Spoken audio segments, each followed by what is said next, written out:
Hey, buddy, if your car making a sound like this,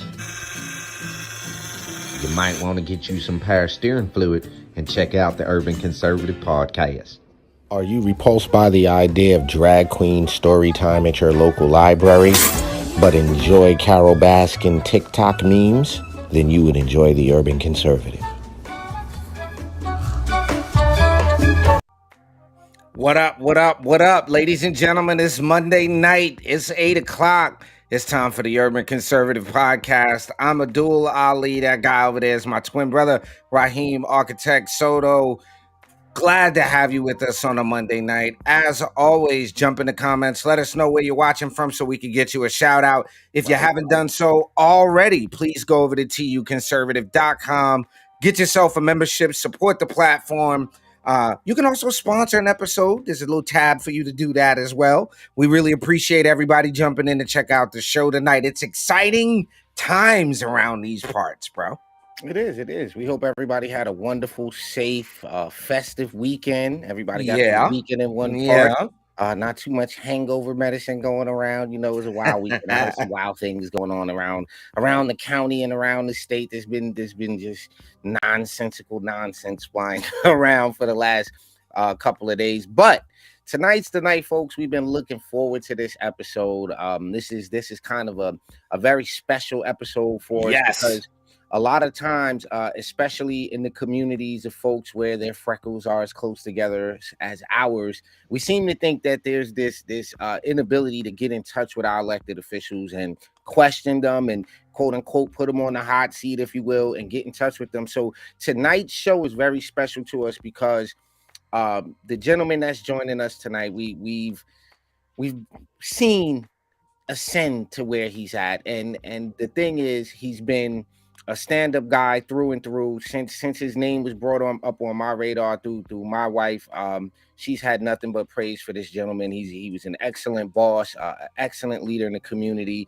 He was an amazing candidate, overcame some incredible odds. We're going to talk a little bit about that.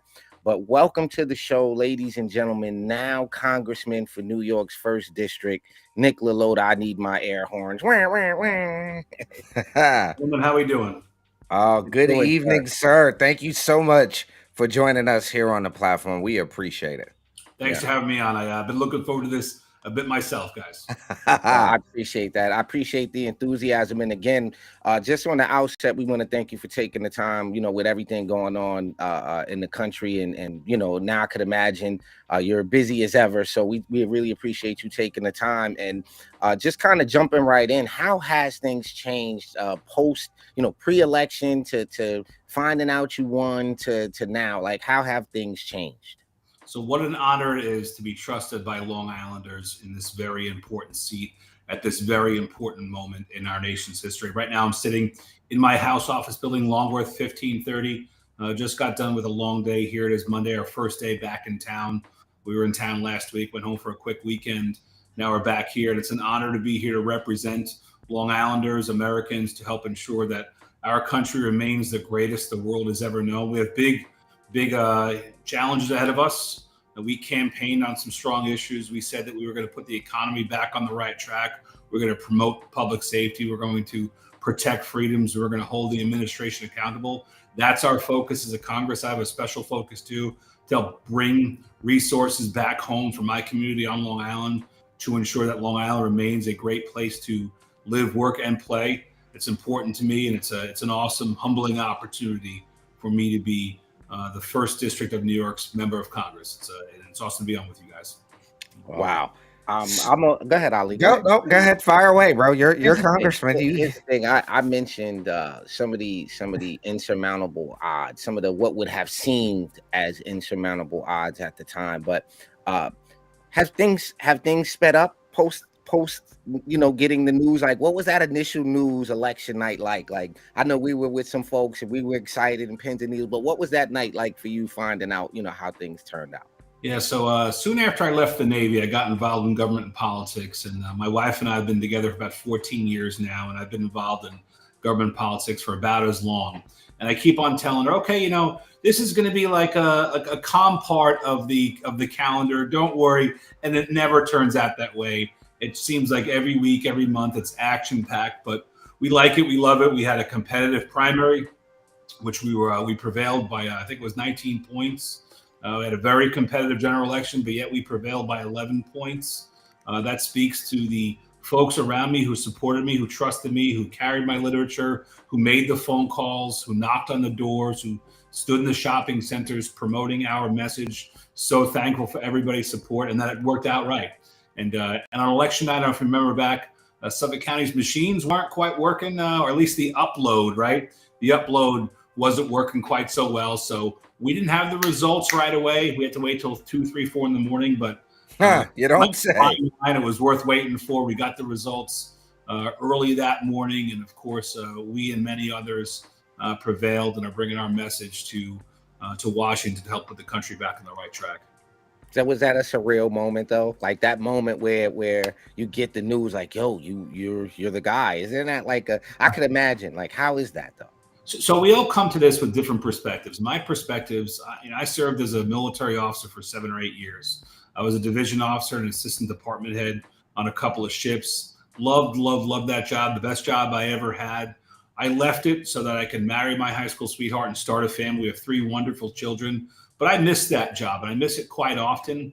And I ran for this office and I wanted to represent fellow Americans in Congress, partially to fill a void that I had in me by not continuing my military service. Never got to command a ship or do anything tremendous like that.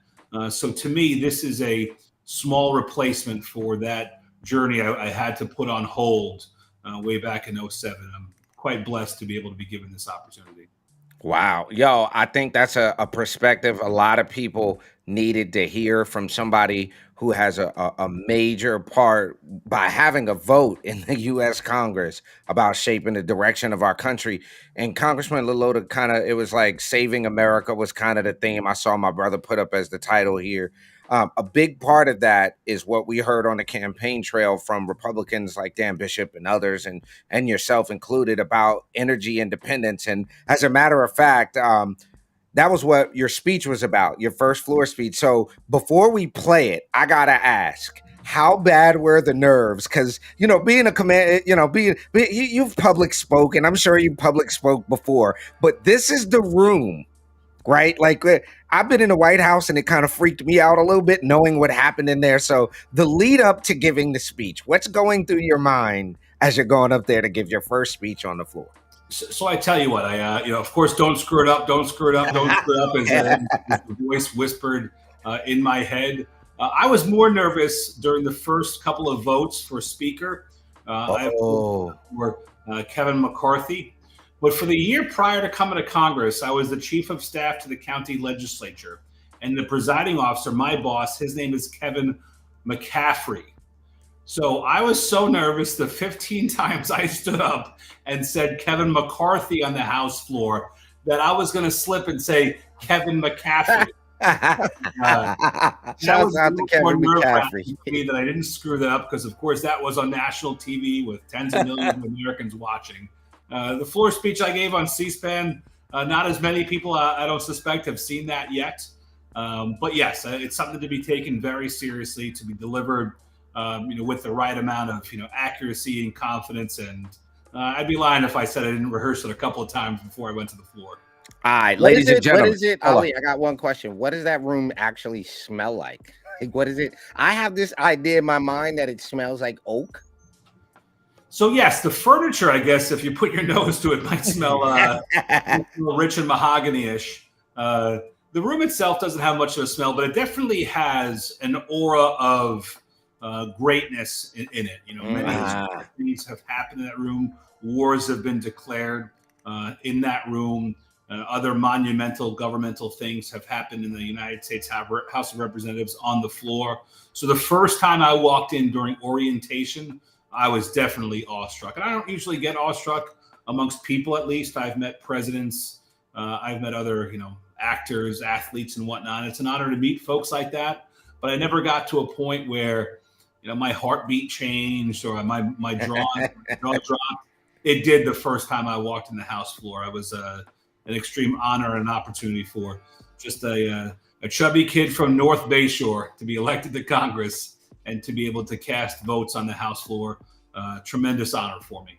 Well, Ali, it's a big inspiration for me personally, because to be this close to someone that's in that position, it makes it all the more attainable. Like, it makes me think when I go through my day-to-day, just being honest with you, Congressman, that it makes it attainable for me. And for other people who may have had some type of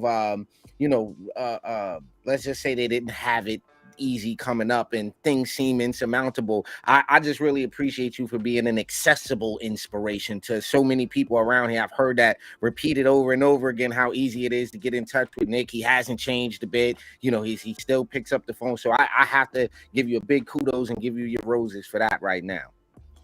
Thanks. You got to keep it real. You have to be the person that you campaigned to be. You have to be the person who you advertise yourself to be. That's an essential part of this. We can have different ideologies on things, but I think the baseline expectation is you are who you say you are, and you conduct yourself with honor and integrity, and you be forthright. That includes being accessible. That certainly includes advertising positions that you're going to adopt, that you're going to stand firm on. And I think that voters, even those who disagree with you on fundamental issues, might come your way just for being a straightforward, honest kind of guy. And that's something I want to continue to pride myself in. All right. So, ladies and gentlemen, real quick, we got to show this, because he said not too many people might have seen this already, right, or whatever. Let's give it to him, Rob, real quick. We got to show this. Rise today in support of my amendment to H.R. 21. Increasing American energy supplies decreases our nation's reliance on our adversaries in the Middle East and Russia, and is worthy of bipartisan support. H.R. 21 helps me keep a promise I made to Long Islanders that I would fight to make America energy independent by seeking opportunities to safely increase energy production. I made another promise too. I promised to protect Long Island's waters, which are home to a vibrant ecosystem and are the foundation of an already struggling fishing industry. And to keep that promise, I've introduced an amendment to H.R. 21. My simple amendment, which is less than 100 words, states that H.R. 21 cannot affect or supersede any existing restrictions on oil and gas leases offshore the northeast part of the United States from the coast of Maine to New Jersey. I ask my colleagues for their support of this common sense, pro-energy, pro-worker, pro-environment, and pro-fishing amendment. I yield back. All right. So first thing I got to tell you, Congressman LaLota, is I love a good speech with a lot of pros. I like pros are good. That's a lot of good pro stuff to be. The idea now, looking at where the country's headed, not just from the position of energy independence and where we're going, where do you see Republicans are going to be able to how far do you think we push going to get back to where we were 2 years ago? Is that doable again? Can we get back there?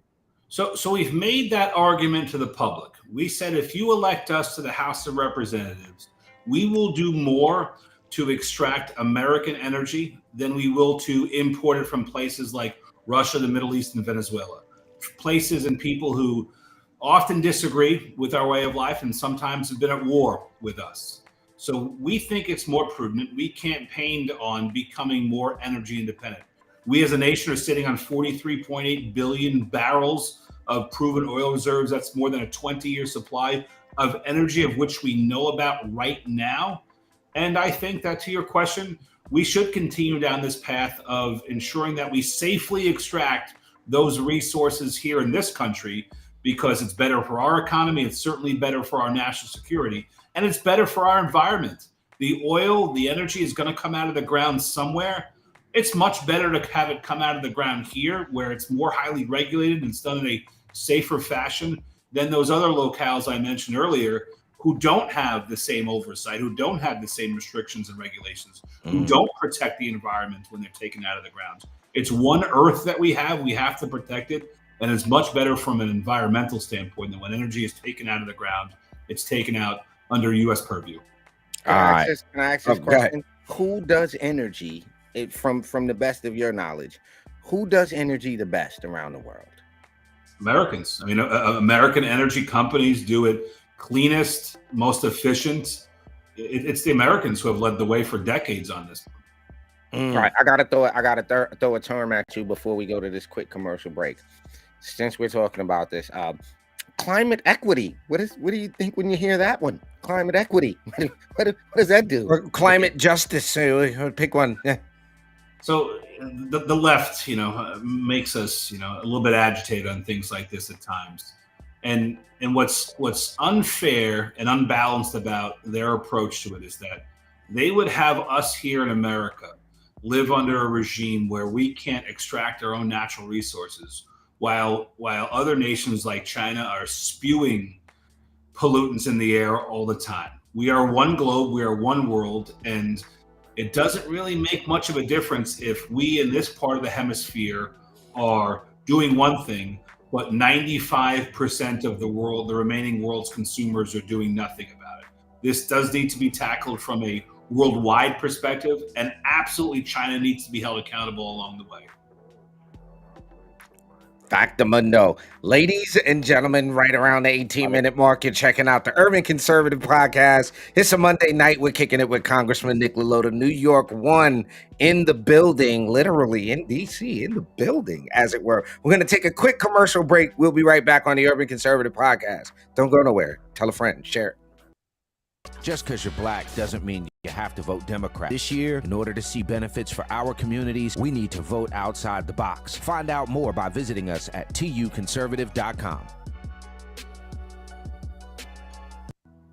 All right, ladies and gentlemen, welcome back to the Urban Conservative. Again, head over to the website, tuconservative.com. Help us spread conservative values to urban communities around the country, especially here in New York. We got a mountain to climb here in New York, but in many other states, we're working hard to bring these conservative values to urban-minded folks around the country. You can support us by sponsoring an episode. Go to the website, tuconservative.com, Cash App, $ TU Conservative. We have a Teespring. Get yourself a work privilege shirt. Get yourself a TUC shirt. Do something like that help the brothers out. But listen, we got about 8 minutes left with the congressman, and we got a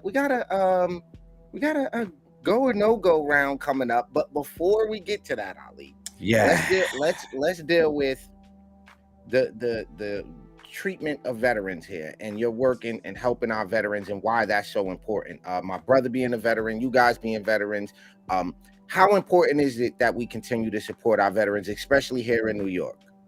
Yeah, so whether they signed up when they were 18 or older, veterans at one point in their life or another wrote a check to the U.S. government for up to and including their life. And there are many of us who did so proudly without any ego, just because we love this damn country. We want to make sure that it's defended from sea to shining sea, right? Some of us went overseas, some of us went into battle, some of us didn't. But everybody signed up at one point in time or another saying that they're willing to do anything that the boss tells you to do to help defend this great country. And when those veterans come home, we owe it to them to make sure that they have a stable ground from which they can start a family, own a home, get an education, to ensure that the time they gave up, whether it was in the States or overseas, the time they put their life on hold for this great country, that we make up a small amount to them to ensure that the rest of their lives can be just okay.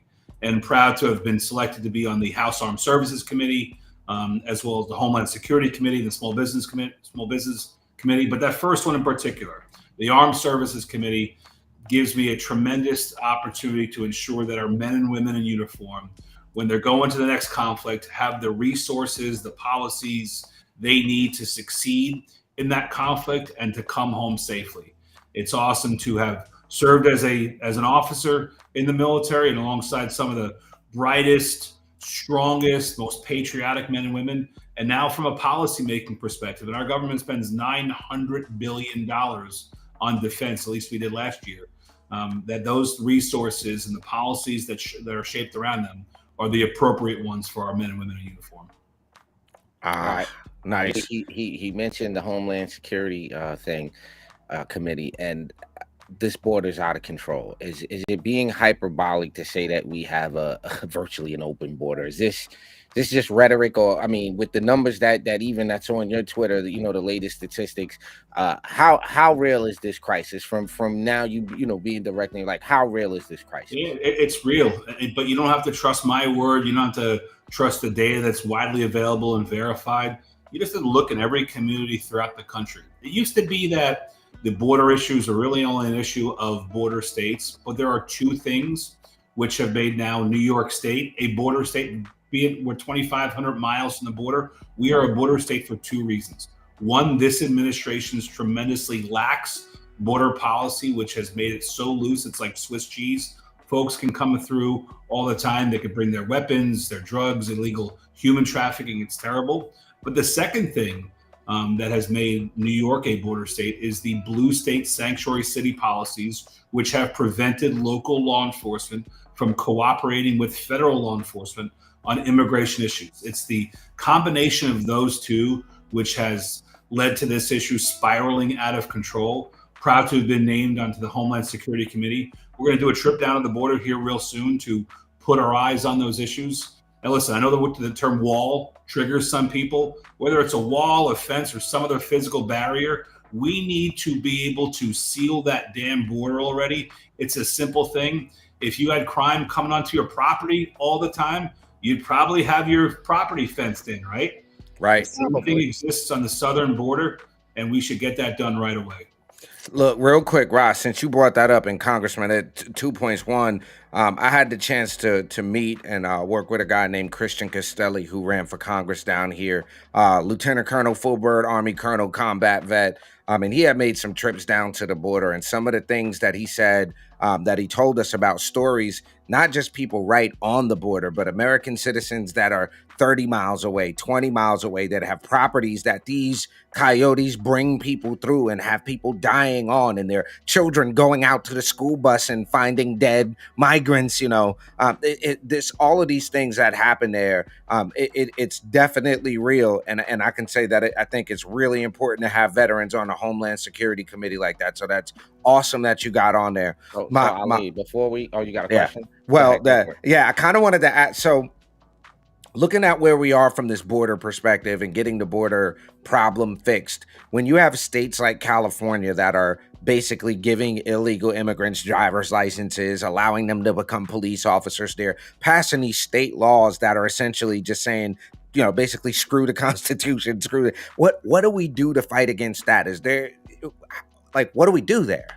So I believe in states' rights, but this has gone too far. I mean, we are the United States, and each of our states has some uniqueness about it, which makes them different from the neighboring states, and certainly the ones far away. So I do believe in the 10th Amendment and states' rights and the things that go along with it. But here's what we can do as a federal government. The federal government sends states money, and usually in terms of grant money.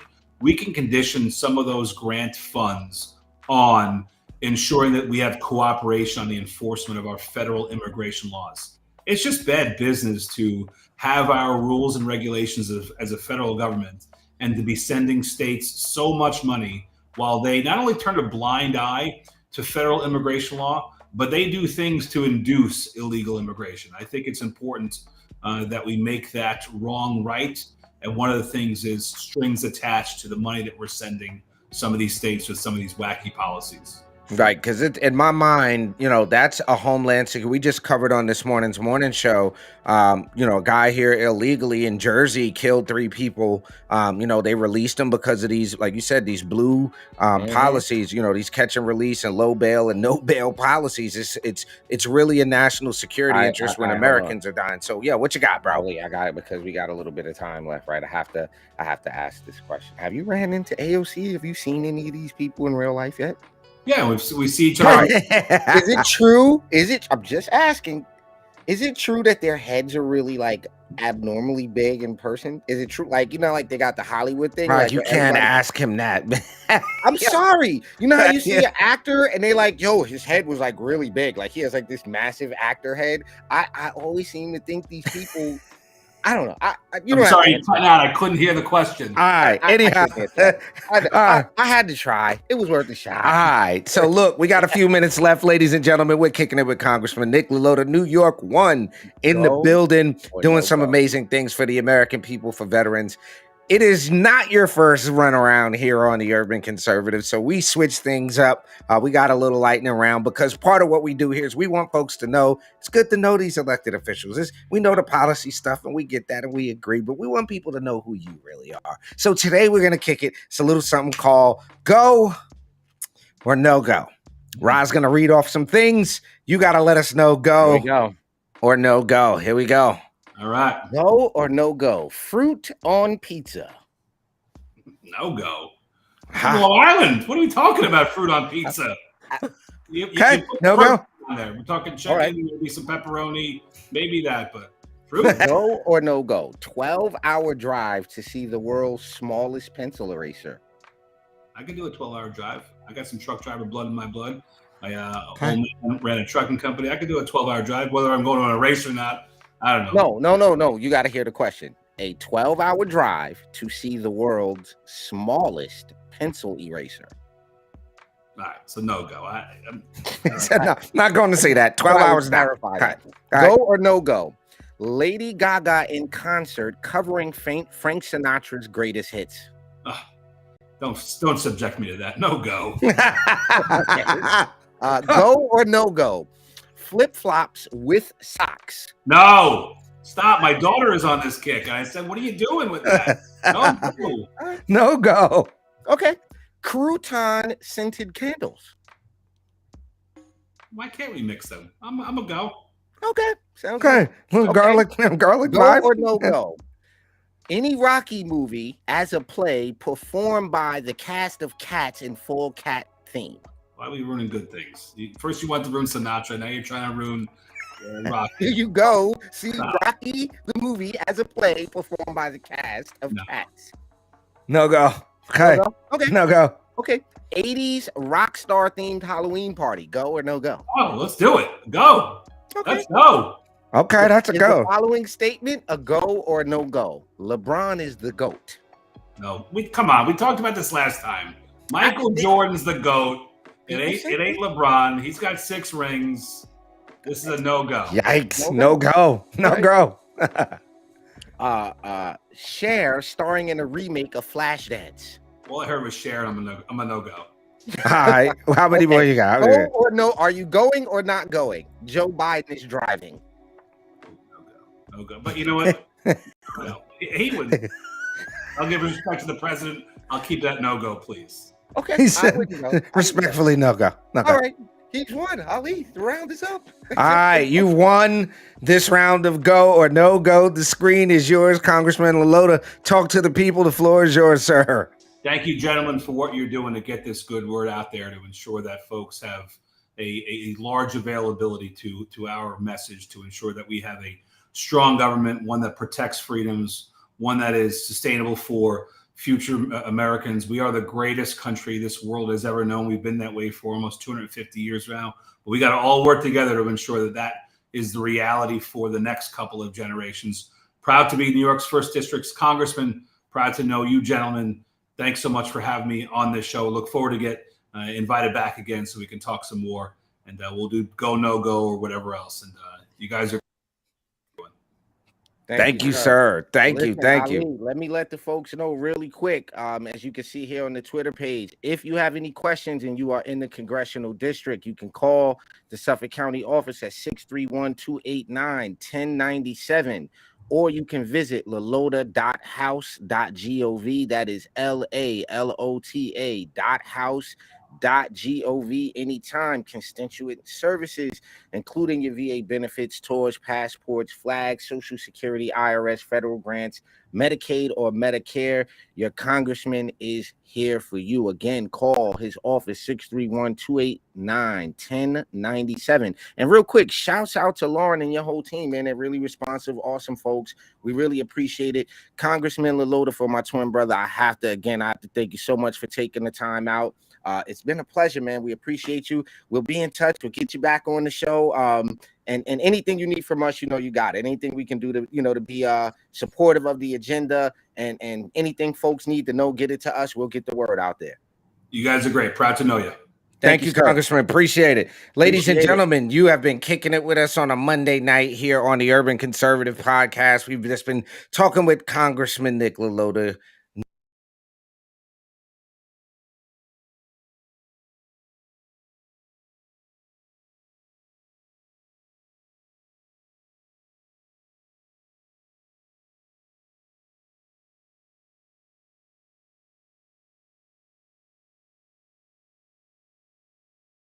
this season of the Urban Conservative.